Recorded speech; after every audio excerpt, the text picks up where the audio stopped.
Jay, just firstly looking back at the victory over Glasgow City at the weekend, it must be one you really reflect on now with a bit of happiness and of course a really big result for the team. Yeah, I thought we were great. I thought we approached the game really well. I thought we had a really good week. We were confident going into it and I think that really showed in our performance in and out of possession. I thought we did both sides of the game really well.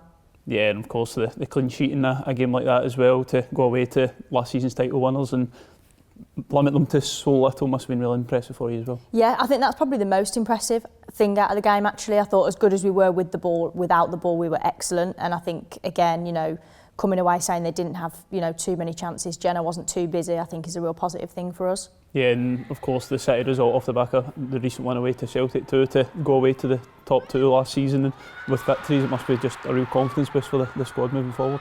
Yeah, I think it just allows the group to keep trusting and believing in what Joe and me and Hadji are asking the group to do, and we have a structure as a staff that we keep bringing every week, and the players are delivering that on a Sunday. And of course the team have found themselves now at the top of the table. What's the challenge for the likes of yourself and Joe to keep pushing on? The players have got to the top now, it's obviously about trying to stay there now.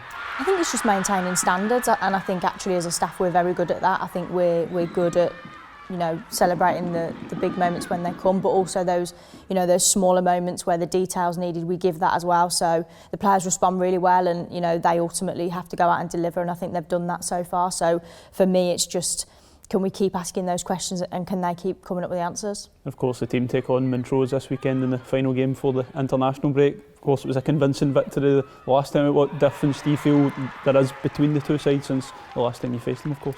I think for Montrose they've grown. I think they've grown and adapted really well to this league. They've picked up some good results of late, so they're not going to be that same team that we faced, but equally neither are we. I think we've enhanced our performance again, like I said, with and without the ball, so we have to be ready for what they're going to bring, and they're in a good moment right now off the back of some good results, so we have to take it up a level and hopefully move the game away from them. Do you feel like their approach could be different to the game, of course, playing away from home, and how do you have to adapt to the way they might set up being away? Yeah, I think for them, they have a decision to make of whether they stick to their principles and play the way they want to play, and the game will go however the game goes, or whether they change and try and adapt and contain us a little bit more. But for us, I think we work on all different scenarios during the week, so we're ready for whatever they're going to throw at us. And again, we're coming off the back of another good week in training. I know we keep saying we're having good weeks in training, but that's the truth. We train well, we work hard, we have a game plan and we stick to it. Yeah, and of course it's the final game before the international break. The team have racked up so many wins in a row, but how important is going into the break to head into it on a high again? Yeah, of course, you always want to, when you're sending players off, you want to send them off on a high, and you want to make sure that morale is high, and the ones that stay behind, they have a responsibility as well to keep working hard during that break. It's not feet up, they have to come in and do the hard yards as well, so we have to make sure that we keep them accountable just like the ones that go away. Yeah, and it's the penultimate home game of the year, the calendar year, and then of course you've got the Sky Sports Cup draw that was made recently, and that's something to look forward to in January as well.